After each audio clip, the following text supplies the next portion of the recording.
Bismillahirrahmanirrahim. Assalamu alaikum, dear students. I'm here with you with lecture number 20, and we are discussing the text of Hamlet.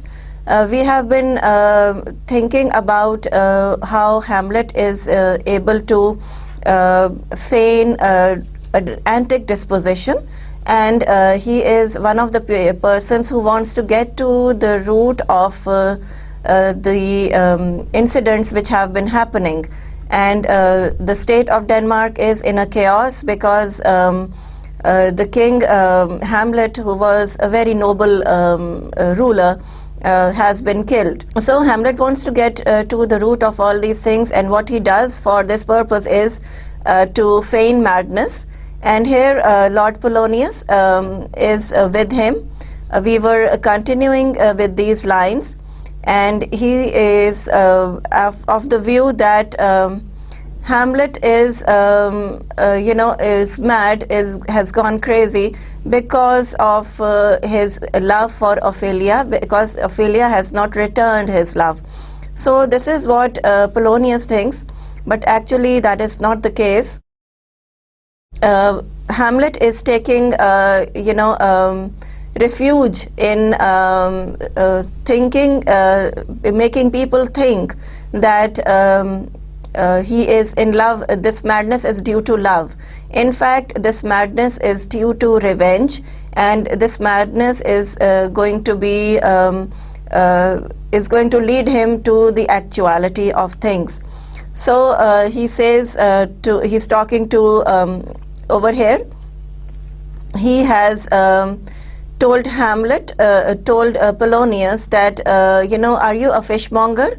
I know you very well, but then again he said that you have a daughter, so take care of her, and she should not be in too much, in the sun. So here, you cannot, sir, take from me anything that I will more willingly part withal, except my life, except my life, except my life. So here he says that, you can't take anything from me, because basically Hamlet says that he has lost everything. Why? Because the ghost of King Hamlet has told him the truth, that he is one such person who has been killed, who has been poisoned by his own brother, and his mother has been having an affair with his brother, and that is how she married Claudius also. So things are not quite right, and that has taken a lot of effect on Hamlet's mind and his capacity as an individual. Lord Polonius: fare you well, my lord Hamlet, these tedious old fools. Enter Rosencrantz and Guildenstern. So here he talks to his friends. I will only discuss the important aspects now of the play. You are going to read it in detail, inshallah, yourselves, and I hope that you will not find it any difficult to follow what Shakespeare's dialogues are all about. Please remember again that these dialogues do not have a meaning which is superficial. They always have a deeper meaning. They always have double meanings, and that is what you need to interpret, you need to think, and you need to accept. So Rosencrantz: then is the world one. Again Hamlet: a goodly one, in which there are many confines, wards and dungeons, Denmark's being one of the worst. Rosencrantz: we think not so, my lord. Why then 'tis none to you, for there is nothing either good or bad, but thinking makes it so. So important lines over here, and you must consider them, that Hamlet's madness is not actually madness. It has become reason, it has become very wise. He says there is nothing either good or bad, but thinking makes it so. So see, this is an attack on morality, and he says that if you are a moral person, you will know what is right and what is wrong, And if you do not have morality, if you are a vulgar individual and you don't care about, you don't respect your relationships, and you do not care about people's feelings, then you will do anything and you will get away with it, because you will not think that it is anything wrong. So nothing is good or bad, but your thinking will make it good or bad. So strong ethical values in individuals, and strength of character, and choice of good friends, and your company matters a lot. So all these things are engulfed in these two lines, and this is the gist of Hamlet's play and Hamlet's character. And you will find that there are a lot of important wise things in this play which have been quoted oft, and people consider Hamlet to be one of the most powerful plays ever written in English literature. So here your thinking is what makes things good or bad. Now, for example, you can drink hard drinks. Some people think it bad and some people do not think it bad. So their yardstick, their measurement for morality, and the other person's measurement for morality, they're all very, very different. So here again, Hamlet says that to me Denmark is a prison. No matter how free I am, but my thoughts have imprisoned me over here, and I want to be free. I want to go away from here, go away from the immoral, illegal doings of people of the higher strata of the society. So here there is an attack, and there is again Shakespeare is talking about the moral values of individuals, and he is really taking care of taking his audience towards the right direction. So I would say that it is a very, very powerful play. Hamlet. Oh God, I could be bound to a nutshell and count myself a king of infinite space, were it not that I have bad dreams. So bad dreams meaning he has seen his father and he actually knows the truth. So again, Hamlet is being very philosophical.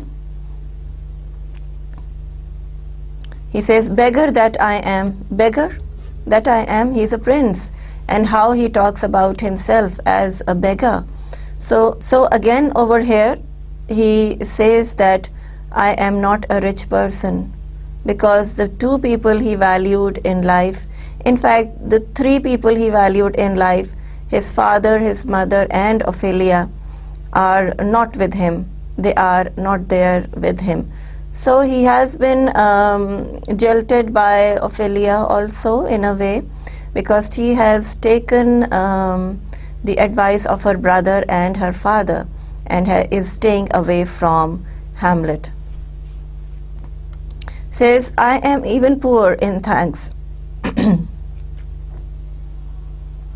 But I thank you, and sure, dear friends, my thanks are too dear a halfpenny.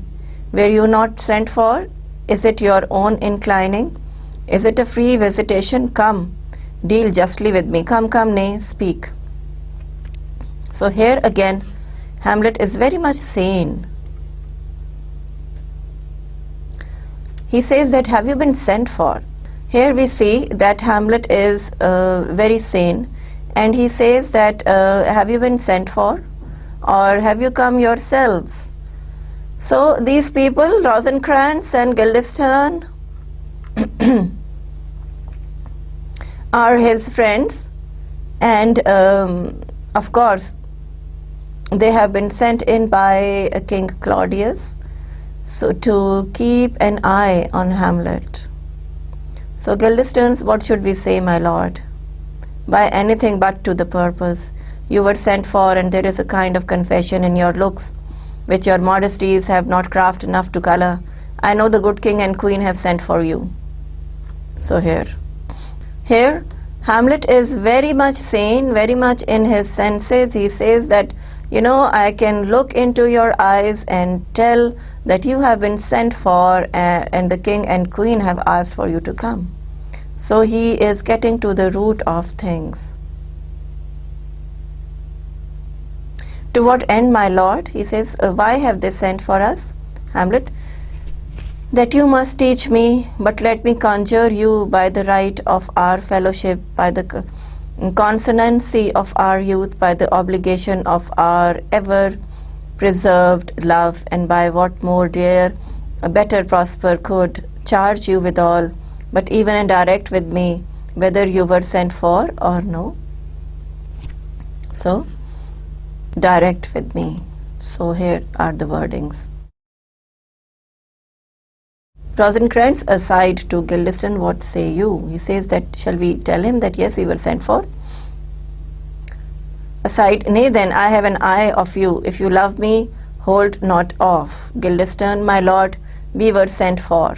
Hamlet, I will tell you why. So shall my anticipation prevent your discovery and your secrecy to the king. And queen, moult no feather I have of late, but wherefore I know not, lose all my mirth, forgone all custom of exercises. And indeed it goes so heavily with my disposition, that this goodly frame the earth seems to see to me a sterile promontory, this most excellent canopy the air, look you, this brave overhanging firmaments, this majestical roof fretted. All these things are, you know, a very, he is a little sane and a little insane as well. The beauty of the world, the paragon of animals, and yet to me, what is this quintessence of dust? Man delights not me, no, nor woman neither, though by your smiling you seem to say so. So he says that men and women, do both of them, I do not trust, and it is a quintessence of dust. So when we are dead, we are buried in the dust. That is actually the case, and this is what Hamlet is talking about. Rosencrantz, my lord, there was no such stuff in my thoughts.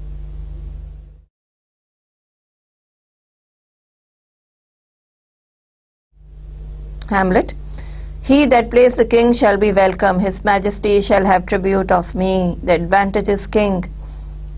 The knights shall use his foil and target, the lovers shall not sigh gratis. So all these, are the dialogues between Rosencrantz and Hamlet, and there is reason in it, there is poetic touch in it, and he says that I do not care for humanity anymore, I don't care for men or women, and it is all a quintessence of dust for me.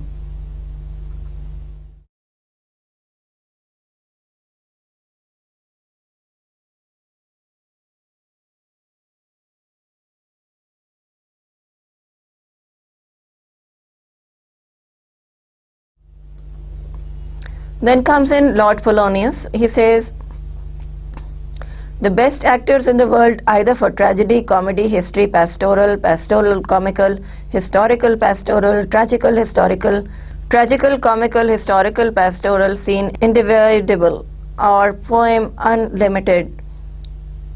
Seca cannot be too heavy, nor Plautus too light for the laws of writ and the liberty. These are the only men.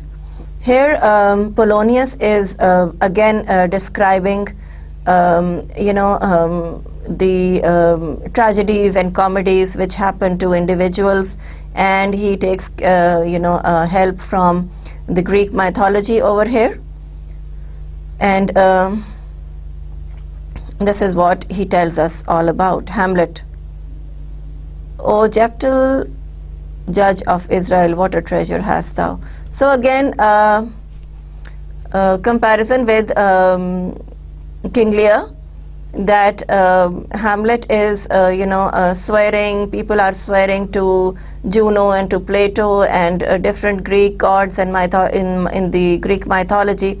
And here again in Hamlet, again we see the same flavoring, the same, taste of Greek mythology, poetry, poetic stances, all these things are there with us. Hamlet, why? One fair daughter and no more, the which he loved passing well. Still on my daughter. He says that, as soon as, Hamlet sees Polonius, he refers to his daughter, because he wants, perhaps he wants Polonius to think that yes, this madness is due to unanswered love, or he wants to mislead or misguide Polonius. Or another aspect could be that he is actually reminded of Ophelia when he looks at Polonius, and the harm, the unhappiness that Ophelia has done to him by staying away from him. So we do not really know, and this is a confusion and kind of something that we cannot be truly affected by. So this is what it is.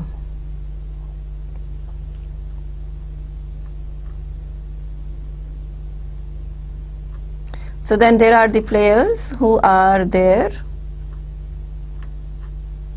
This all this long speech, I hear thee speak me a speech once, but it was never acted, or if it was not above once. For the play I remember pleased not the million, 'twas caviar to the general, but it was as I received it, and others whose judgment in such matter cried in the top of mine. Very strong wordings, and very difficult, I would say, to comprehend and to remember and to quote also. पहले भी जैसे मैंने आपको बताया कि आपको quotations देनी होंगी, कोट करना होगा, तो यहाँ से आप कुछ थोड़े से वर्डिंग्स उठा सकते हैं और उन वर्डिंग्स को इन कोटेशन मार्क्स लिख दें, तो वो आपको they will serve the purpose. और यहाँ पे भी ये देखें आपके Aeneas, ditto, and then Harasinian beast and Fira, और ये सब, इन सब को उसने जो है कॉल आउट किया है और यही कहा है कि with blood of fathers, mothers, daughters, sons, baked and impasted with the parching streets. तो ये सारी चीज़ें जो हैं ये बहुत ज़्यादा affected हैं और it is all very much in the line कि आप जिस तरह से भी इसको डील करते हैं, तो आप ये देख लें कि इसको आपने कैसे पोर्ट्रे करना है. इतनी ये it's a very long speech, और इसके लिए आप कैसे कोटेशंस बनाएंगे. And it's an important speech. He says that all these terrible gods and goddesses took revenge on their sons and daughters and all relationships. So this is what he compares them to King Claudius. So there are now players over here, and first player, then again Lord Polonius, look whether he has not turned his color and has tears in his eyes, pray you no more. Hamlet, God's body skin man much better, use every man after his desert, and who should escape whipping, use them after your own honor and dignity, the less they deserve, the more merit is in your bounty, take them in. So Lord Polonius, come sirs, Hamlet, follow him, friends, we will hear a play tomorrow. Exeunt Rosencrantz and Guildenstern, now I am alone. Oh, what a rogue and peasant slave am I! Is it not monstrous that this player here, but in a fiction, in a dream of passion, could force his soul so to his own conceit that from her work all his visage want, tears in his eyes, distractions in aspects, a broken voice, and his whole function suiting with forms to his conceit, and all for nothing. For Hebuka, what's Hebuka to him, or he to Hebuka, that he should weep for her? What would he do had he the motive and cue for passion that I have? So again he says that there has been foul play and killing.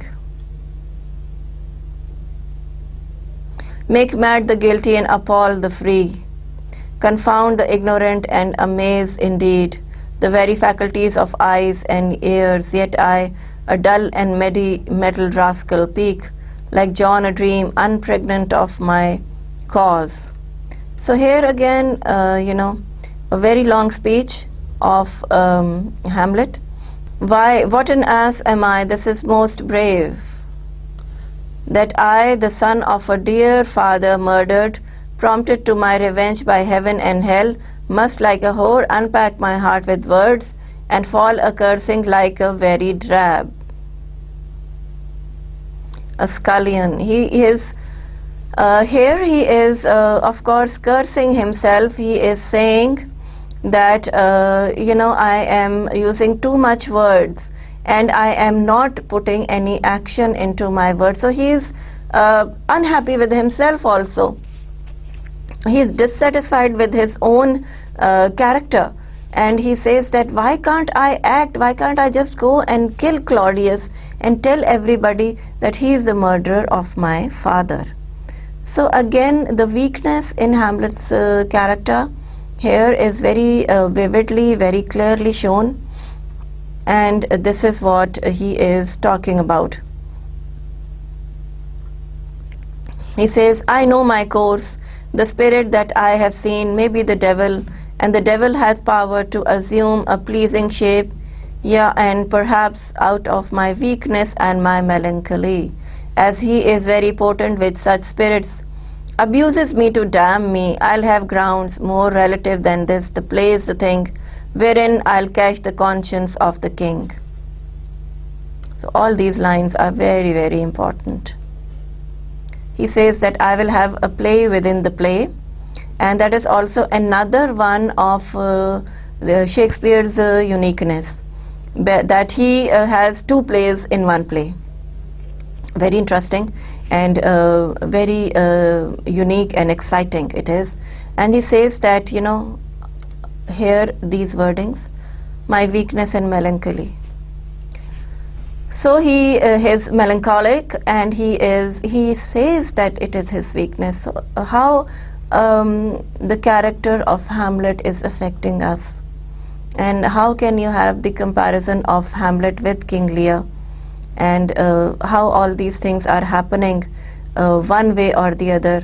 Things are very drab and dull for Hamlet, and he says that it is my weakness that I am unable to take action, and I am only oscillating between to do things and not to do things. How should I go about it? And then an idea comes to his mind that the play is the only answer. Act 3, Scene 1. A room in the castle.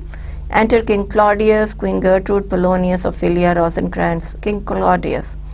And can you by no drift of circumstance get from him why he puts on this confusion, grating so harshly all his days of quiet with turbulent and dangerous lunacy? So all these people are discussing the lunacy of Hamlet. So they talk to Ophelia also. Exits Queen Gertrude, Lord Polonius. Ophelia, walk you here, gracious, so please you, we will bestow ourselves. To Ophelia, read on this book, that shows of such an exercise may colour your loneliness. We are oft to blame in this. 'Tis too much proved that with devotion's visage and pious actions we do sugar over the devil himself. So they are all under confusion and discussion about Hamlet. And then here Hamlet enters, and these are his very, very powerful wordings and speech, and I am sure that you are very familiar with these words. To be or not to be, that is the question.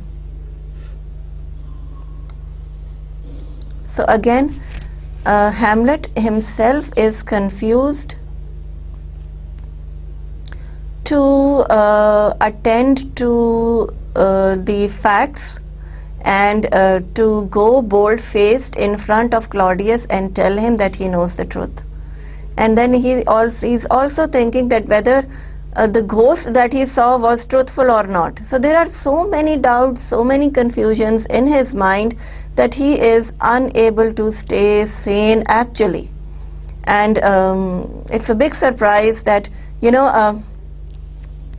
feigning madness will actually make him go mad, and that is what happens in the actual world also, कि आप जब इतना ज़्यादा किसी चीज़ को अपने ऊपर तारी कर लेते हैं तो वो आपके पार्ट ऑफ लाइफ बन जाता है.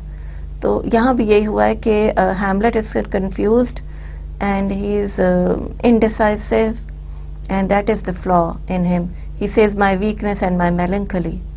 So melancholy, he is being melancholic, and he is not in his right frame of mind, and there is so much of confusion about everything, and he is even confused about the ghost, a sincerity, whether it was a saint or a devil. So what can we actually say about such an individual's mind? This is the character of Hamlet in Shakespeare is the most difficult, most controversial character ever written by any dramatist. So we have to be very, very careful about him and very careful about what he says. So here, to be or not to be, that is the question, whether it is nobler in the mind to suffer the slings and arrows of outrageous fortune, or to take arms against a sea of trouble. So take arms. These lines. Very important, very effective, that should I take action? Now he knows that he has been, using too many words, and that is not fair, that is not right, because we will say that justice delayed is justice denied. So here the whole aspect is coming very true. And by possession end them to die, to sleep no more, and by a sleep to say we end the heartache and the 1,000 natural shocks. To die, to sleep no more. He is thinking about suicide now. कि revenge लूँ या ना लूँ, should I talk to somebody or should I not talk to somebody? Should I act on my on the guidance of the spirit of the ghost, or should I kill myself? And that killing will resolve a lot of things. So here these lines are showing the suicidal aspect of Hamlet. He is so psychologically upset that he is contemplating suicide as well. So ये एक limit होती है individual के disheartened होने की जब वो suicide की तरफ जाता है. What will happen? And by a sleep to say we end the heartache and 1,000 natural shocks. So what were his natural shocks? His natural shocks were the death of his father and his mother's infidelity to him. And another thing, that Ophelia perhaps did not understand his love, and she is she has taken advice of her father and brother.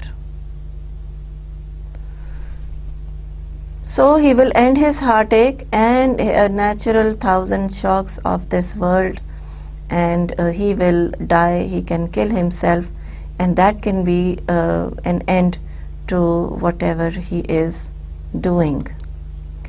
That flesh is heir to tis a consummation, devoted to be wished, to die, to sleep, perchance to dream, aye, there's the rub. For in that sleep of death what dreams may come, when we have shuffled off this mortal coil, must give us pause, there's a respect that makes calamity of so long life. So here he says that even if I go to sleep, what kind of dreams I am going to witness. Obviously he is thinking that if he kills himself, this suicidal attempt is not going to be good for his soul, and his soul is also going to haunt the palace as the ghost of King Hamlet is haunting the palace. So again there is confusion, there is a lot of diversified thoughts coming to him. और जब इतनी सारी सोचें आपको engulf कर लेती हैं तो you are unable to decide properly, you are unable to think effectively. तो यही सारा कुछ यहाँ पे हुआ है कि इवन सुसाइड जो है वो हैमलेट को सही आंसर नहीं लग रहा अपनी ट्रबल्स का. So thinking of his character and seeing how things have taken turn, और अब उसको बिलीव नहीं रहा घोस्ट पे भी, ऑफिलिया पे, किसी भी चीज़ पे उसको बिलीव नहीं है, और वो ये समझ रहा है कि इवन व्हेन ही डाइज तो क्या चीज़ें जो हैं वो उसके हक में होंगी अगर वो अपने आप को किल करता है, because committing suicide again is a sin. तो ये सिन अगर होगा तो his spirit will not be able to go up, तो वो ज़मीन पर ही हॉन्ट करती रहेगी. It will it will not have peace. तो ये आइडिया भी हैमलेट का जो है वो उसको क्लिक नहीं कर रहा कि even if I commit suicide तो क्या होगा.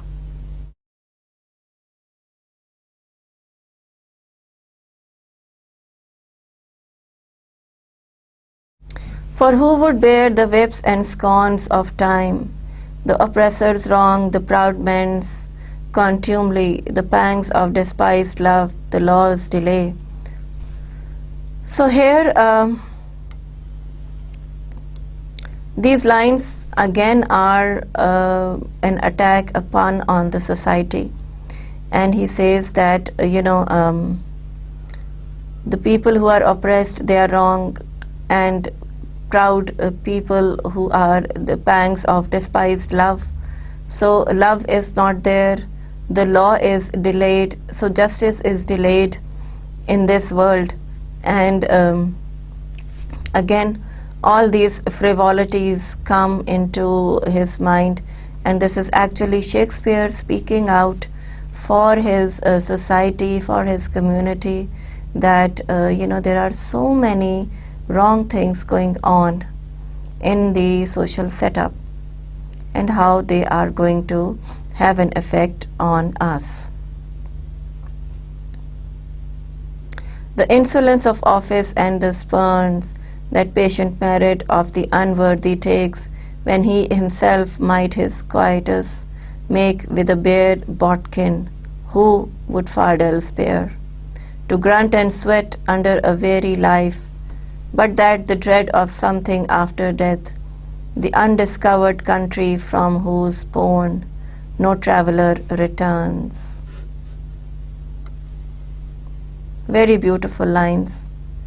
We really appreciate the genius of Shakespeare, that when we go away from this world, who has come back from the other world to tell us how it is like.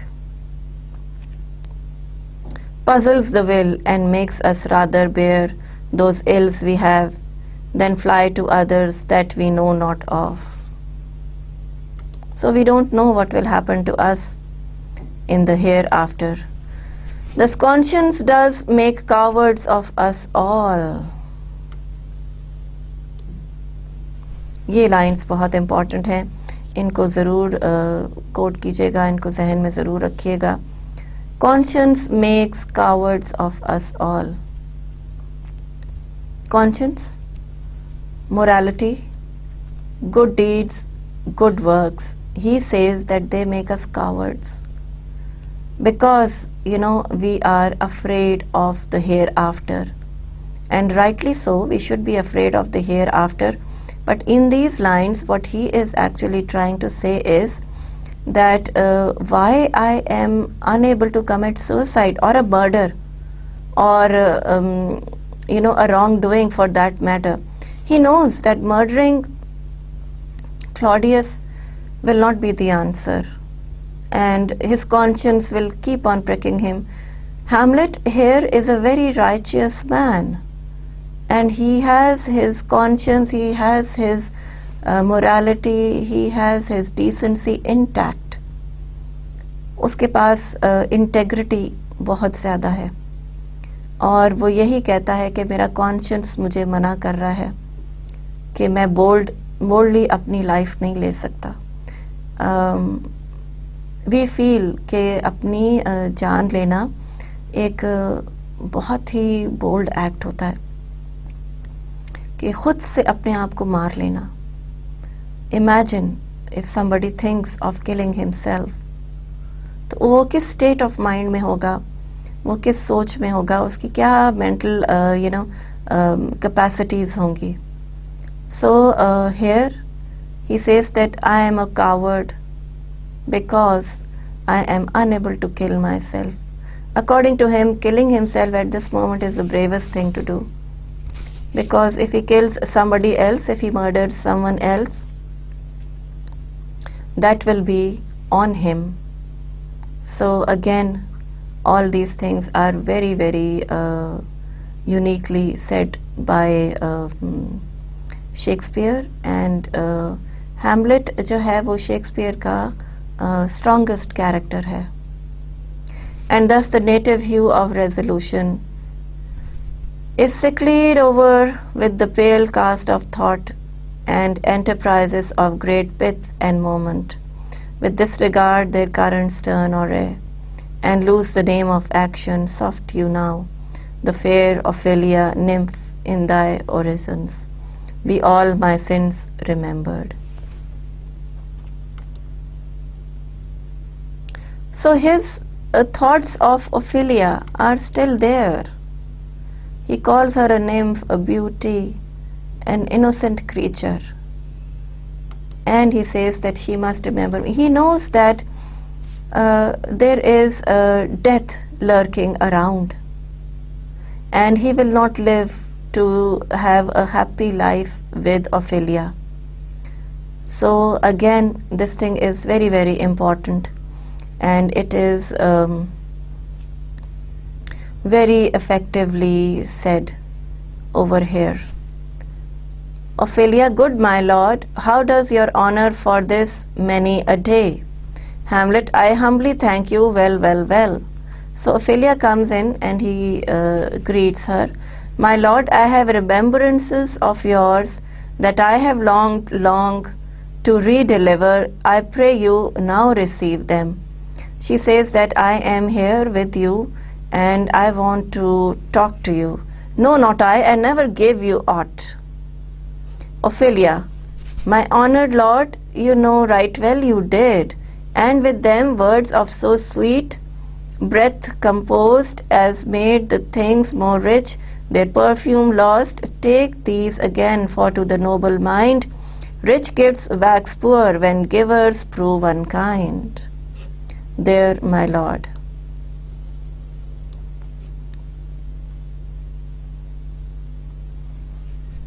Rich gifts wax poor when givers prove unkind. So she says that I am a poor person and I cannot keep your gifts. so take them. So here again,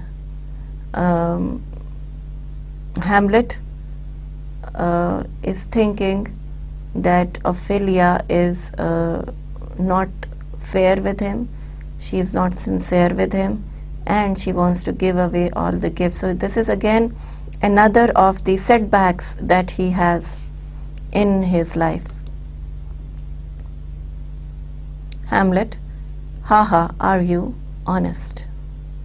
My lord, are you fair? What means your lordship? Hamlet: that if you be honest and fair, your honesty should admit no discourse to your beauty. Could beauty, my lord, have better commerce than with honesty? So honesty and beauty go together hand in hand, and that is the very essence of this play. That if you're honest, if you're just, if you're righteous, then things go very much in the positive direction for you. Indeed, my lord, you made me believe so. Hamlet: you should not have believed me, for virtue cannot so inoculate our old stock, but we shall relish of it. I loved you not, I have the more deceived. So here again Hamlet is angry with her because she is returning the gifts and she is not accepting his love. So here again we feel that Hamlet is going to be very, very hurt. He is extremely unhappy. He is very, very hurt about all these things. Get thee to a nunnery. Why wouldst thou be a breeder of sinners? I am myself indifferent honest. So he says these also are very important lines. So you go to a nunnery because then you will never marry and you will become a nun. So, and then you can be a very honest person, because living in this world might make you a dishonest person, and you may breed sinners. Like he is again here reminded of his mother, whom he thinks that has bred him, and he is going to commit a sin by committing suicide or by committing a murder. So he is challenging himself and thinking of his own fate as well. And he thinks that my mother's blood is in me. So I am a combination of my mother and my father, because I am noble, I am conscious, I have a conscience which pricks me when I do something wrong, when I think of suicide. And again I am able to think about these things because my mother has bred me and she has brought me up. But yet I could accuse me of such things that it were better my mother had not borne me.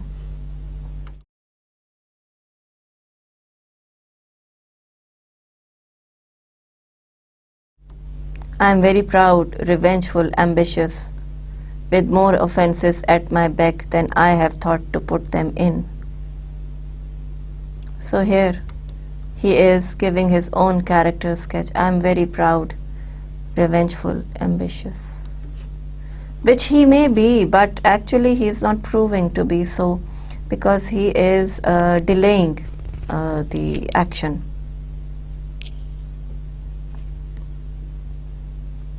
Imagination to give them shape, or time to act them in. What should such fellow as I do, crawling between earth and heaven? We are arrant knaves. All believe none of us. Go thy ways to a nunnery. Where's your father? So, these lines again. He is ambitious, but he is actually not taking any action, and which is also the greatest problem over here. And he says that what should such fellows as I do, crawl between earth and heaven? He says I am a useless person. So here again we discuss the intensity of character of Hamlet. He knows his flaws. He says, I am not a person of action. I am ambitious. I am a proud person. I know that revenge has to be taken, but I am not getting the courage to do it. So again, this also, and he's contemplating suicide also. And he's now doubtful about the ghost as well. He's doubtful about Ophelia. He's doubtful about Polonius. So everything is so confusing, and he is getting tighter in the web. So the web is, holding, knitting itself around, Hamlet's mind. तो उसके जहन पे बहुत ज़्यादा इस वक्त बोझ है, और एडवाइस वो ऑफेलिया को करता है कि वो एक नन बन जाए. At home my lord, let the doors be shut upon him, that he may play the fool nowhere but in its own wells. Farewell. Oh, help him, you sweet heavens. So, Hamlet, again, very powerful speech of his here. If thou dost marry, I'll give thee this plague for thy dowry. Be thou as chaste as ice, as pure as snow. Thou shalt not escape calumny. Get thee to a nunnery, go, farewell. Or if thou wilt need marry, marry a fool. For wise men know well enough what monsters you make of them. To a nunnery go, and quickly too, farewell. So again, Ophelia को वो कर्ज करता है, और अपनी hatred, अपना revenge, अपना pent up feelings, और सारा अपना जो गुबार है वो ऑफेलिया पे निकालता है, और उसको कहता है कि even if you marry, you should marry a fool, because कोई वाइज इंडिविजुअल को जो है वो शादी नहीं करनी चाहिए, शुड नॉट मैरी. तो यहाँ पे ये चीज़ जो है वो बहुत सिग्निफिकेंट है. His dejection is his unhappiness and his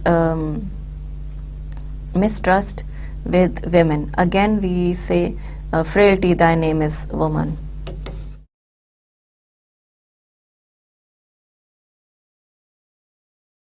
Ophelia keeps on praying for him.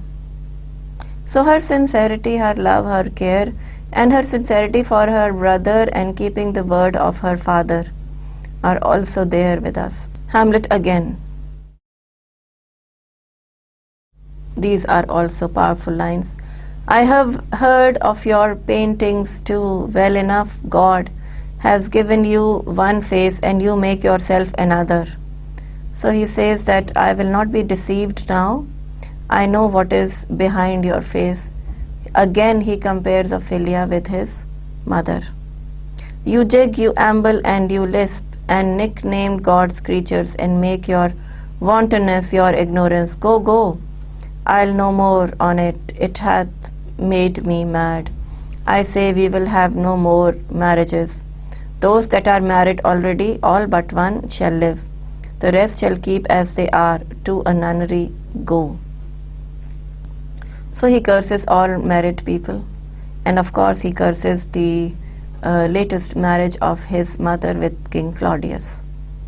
So he knows very well, and again we say that in his madness there is sense, there is reason, there is wisdom. He is attacking his mother also in these lines. So you see here, why doesn't he go and tell all these things straight to his mother? वो क्यों उनको confront नहीं कर रहा? और यही सारी चीज़ें जो हैं वो वीकनेस ऑफ हैमलेट जो है वो उसको डिपिक्ट कर रही हैं, कि उसको Ophelia, poor thing, she comes in front and he attacks her with his wordings and with his terrible accusations. So Ophelia is not that kind of a person, but Hamlet is weak in his judgment. Exits, and then Ophelia herself says, oh, what a noble mind is here overthrown, the courtier, soldier, scholar's eye, tongue, sword, the expectancy and rose of the fair state, the glass of fashion and the mold of form, the observed of all observers, quite down. He says that he has fallen. Noble mind is here overthrown. So he's talking nonsense. In fact, Hamlet is talking sense. He's a courtier, he's a soldier, he had a good eye and a good tongue. But now see how bitter his tongue has become. The glass of fashion and the mold of form, the observed of all observers. So you see, Hamlet was a very young, vibrant, valiant individual, and when the king Hamlet was alive, Hamlet would have been very, very happy-go-lucky, and he would be dressing up well, and he would be talking well, and he would be laughing and loving and caring, all these things. So this is what Ophelia is reminded of, that now what has he come to? He's wearing his black gown, he is out of his mind, he is not talking sense, his words are all jumbled up, he says something and does something else, and the whole form of Hamlet has disintegrated, and it has fallen to pieces. And that is what he was observed by everybody, his wit and his love and his way of carrying himself, and he was a very vibrant individual. So now he is none of these. And I, of ladies most deject and wretched, that sucked the honey of his music vows, now see that noble and most sovereign reason, like sweet bells jangled out of tune and harsh. So the bells are out of tune and they are harsh now. Like sweet bells jingle out of tune and harsh, that unmatched form and feature of blown youth, blasted with ecstasy, oh woe in me, to have seen what I have seen, see what I see. She says that transformation of Prince Hamlet into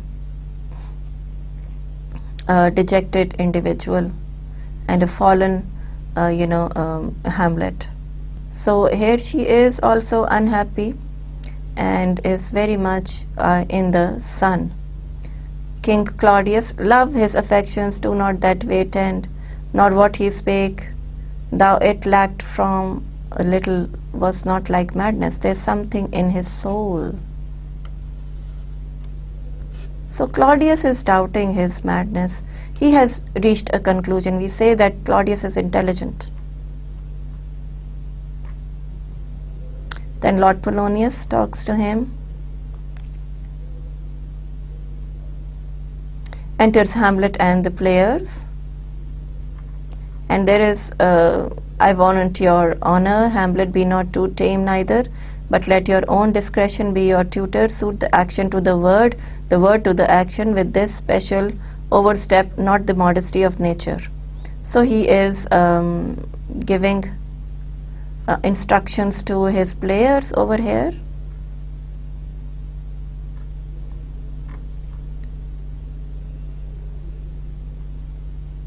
The gate of Christian, pagan, nor man have so stuttered and bellowed, that I have thought some of nature's journeys had made men and not made them well. They imitated humanity so abominably. So here are the wordings of a direct attack on King Claudius. Then the players are there. So again at the end of the play there are these lines. Nay, do not think I flatter, for what advancement may I hope from thee. Again ये सारी lines जो हैं बहुत important हैं और इनको ज़रूर आप critically note कीजिएगा. I prithee, when thou seest that act afoot, even with the very comment of thy soul, observe mine uncle, if his ocular guilt do not itself uncannel in one speech, it is a damned ghost that we have seen, and my imagination are as foul as Vulcan sitteth. Give him heedful note, for I mine eyes will rivet to his face, and after we will both our judgment joined in censure of his seeing. He says that I actually saw the ghost here. And my uncle, he never calls him my father. So in fact Claudius had said him and addressed him as his son. But for Hamlet it is unacceptable, and he keeps on calling him his uncle. Horatio, well, my lord, if he steal aught the whiles his play is playing, and escape detecting, I will pay the theft. King Claudius, I have nothing with this answer, Hamlet. These words are not mine. No, nor mine now. To Polonius, my lord, you played once in the university, you say? That did I, my lord, and was accounted a good actor. So again, they are all going to have. And then Ophelia's death, and the play comes up. Enter a king and a queen very lovingly, the queen embracing him, and he, her, she kneels and makes shows of protestations unto him. He takes her up and declines his head upon her neck, lays him down upon a bank of flowers. She, seeing him asleep, leaves him, and on comes in a fellow taking off his crown, kisses it, and pours poison in the king's ear, and exit. So this is the play within the play. Okay. The queen returns, finds the king dead, and makes passionate action. The poisoner, with some 2 or 3 mutes, comes in again, seems to lament with her. The dead body is carried away. The poisoner woos the queen with gifts. She seems loath and unwilling a while, but in the end accepts his love. So this is the basic, note of the play within the play, which Hamlet is showing the queen and the king, and telling them in a very discreet manner that he knows the truth. Ophelia, what means this, my lord? Mary, this is Miching Malako, which means mischief. So again, all these lines, players and the kings, they are all being very, very critically discussed and seen, and you will enjoy the play once we see it, inshallah. And Queen Gertrude says, the lady protests too much, me think. Hamlet, but she'll keep her word. Hamlet, the mousetrap, marry how tropically. So it is actually a mousetrap for him, because he has trapped the king and queen now. Then Hamlet and Horatio's dialogues are there. Guildenstern's, Hamlet, all these people are getting together, and the play is coming to a close. And Hamlet, I do beseech you. Guildenstern, I know no touch of it, my lord. Hamlet, is as easy as lying. Govern these vantages with your lingers and themes. Why, look you now, how unworthy a thing you make of me. You would play upon me, you would seem to know my stops, you would pluck out the heart of my mystery. So again, here we see how these things are happening, and what will happen. The tips of Hamlet and Rosencrantz, swords are going to be poisoned, and at the end we will see a lot of killing, in which there is going to be a foul murder. So here, Hamlet, mother, you have my father much offended. So he now faces his mother very, very clearly, very effectively, and he says that you have offended. Come, come, you answer with an idle tongue. Gertrude is not ready to accept it. Go, go, you question with a wicked tongue. So here are the dialogues between between mother and son. Why now, Hamlet? Have you forgot me, Hamlet? No, by the rood. Not so. You are the queen, your husband's brother's wife, and would it were not so, you are my mother. So these lines are important. Now he is actually facing Gertrude, और उसको पता चल गया है कि मैं अपनी जो मदर है उसको मैं कितना क्लियरली ये सारी इंडिकेशंस दे सकता हूँ that I know the truth. Nay then, I'll set those to you that can speak, Hamlet. Come, come, and sit you down. You shall not budge. You go not till I set you up a glass, where you may see the inmost part of you. So a glass of poison is ready for Queen Gertrude. Lord Polonius behind, what ho, help, help. How now, Riot, dead for a ducat dead. Queen Gertrude, oh me, what hast thou done? Hamlet, nay, I know not, is it the king? Oh, what a rash and bloody deed it is this. So Queen Gertrude drinks the poison. Hamlet, a bloody deed, almost a bad good mother, as kill a king, a marry with his brother. As kill a king, Hamlet, aye, lady, it was my word. Lifts up the array and discovers Polonius, thou wretched, rash, intruding fool, farewell. I took thee for thy better, take thy fortune, thou foundest to be too busy in some danger. So here, what has happened? He has, in his ignorance, killed Polonius actually. And this will make Ophelia go mad, and her brother Laertes will come and have a fight with Hamlet, and there is going to be a lot of misdoing and a lot of misjudgment. Queen Gertrude, O Hamlet, speak no more. Thou turnest mine eye into my very soul, and there I see such black and grained spots as will not leave their tinct. Nay, but to live. She now realizes what she has done and how she has offended her husband, her late husband. Queen Gertrude, oh, speak to me no more. Hamlet, a murderer and a villain, a slave that is not 20th part the tithe of your person, Lord, a vice of kings. Queen, no more.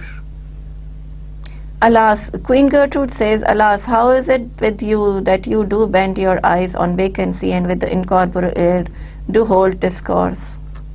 Hamlet, on him, look you, how pale he glares, his form and cause conjunct. To whom do you speak this? Do you see nothing there? Nothing at all, Hamlet. Nor did you nothing here. No, nothing but ourselves, Hamlet. Why, look you there, look how it steals away. So he says that my father's ghost is here, and you are unable to see him. Exits ghost, ghost goes away. This the very coinage of your brain, this bodiless creation ecstasy is very cunning in. So Gertrude does not believe him, and she says that you have seen no ghost, it is coining of your brain. Ecstasy, my pulse as yours, touch temperately keep time. So again, he is all with this queen, and he is talking to them. Queen Gertrude comes in again, and these are the special lines which they say. King Claudius's attendants, again Guildensterns, Rosencrantz are there.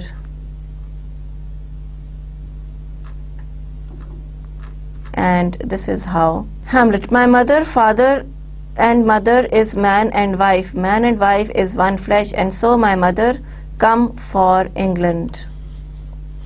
So he says that I am going to kill both of you. Follow him at footstep, tempt him with speed abroad, delay it not, I'll have him hence tonight. Away, for everything is sealed and done, that else leans on the affair, pray you make haste. Rosencrantz and Guildensterns come in, and there is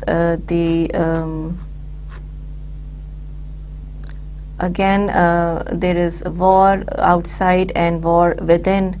Enters Gertrude, Horatio, gentleman, queen. I will not speak with her. And he says, come on, whatever the case is. Ophelia, where is the beauteous majesty of Denmark? So Ophelia is singing, she's going crazy also. How should I your true love know from another one, by his cockled hat and staff and his sandal shoon? So Ophelia going crazy and finally dying, and then Laertes comes in, and he knows that Polonius has been killed by Hamlet, and that is again a mistake, a dire mistake committed by Hamlet, that he kills Polonius, whereas he was supposed to kill King Claudius. So here is the end of the play, and there are a lot of killings. Hamlet also dies, Laertes dies, and we reach the end.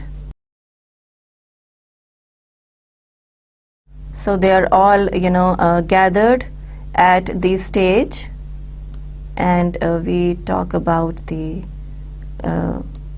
last speeches of Horatio. Prince Fortinbras comes in. The squire cries on havoc, O proud death, what feast it is toward in thine eternal cell, that thou so many princes at a shot so bloodily hast struck. First ambassadors are there, and then Fortinbras, a dead march. So Prince Fortinbras is there. There are a lot of killings. Polonius, Ophelia, Gertrude, Claudius, Laertes, all are dead. Let 4 captains bear Hamlet like a soldier to the stage, for he was likely, had he been put on, to have proved most royally, and for his passage the soldiers' music and the rites of war speak loudly for him. Take up the body, such a sight as this becomes the field, but here shows much amiss. Go, bid the soldiers shoot.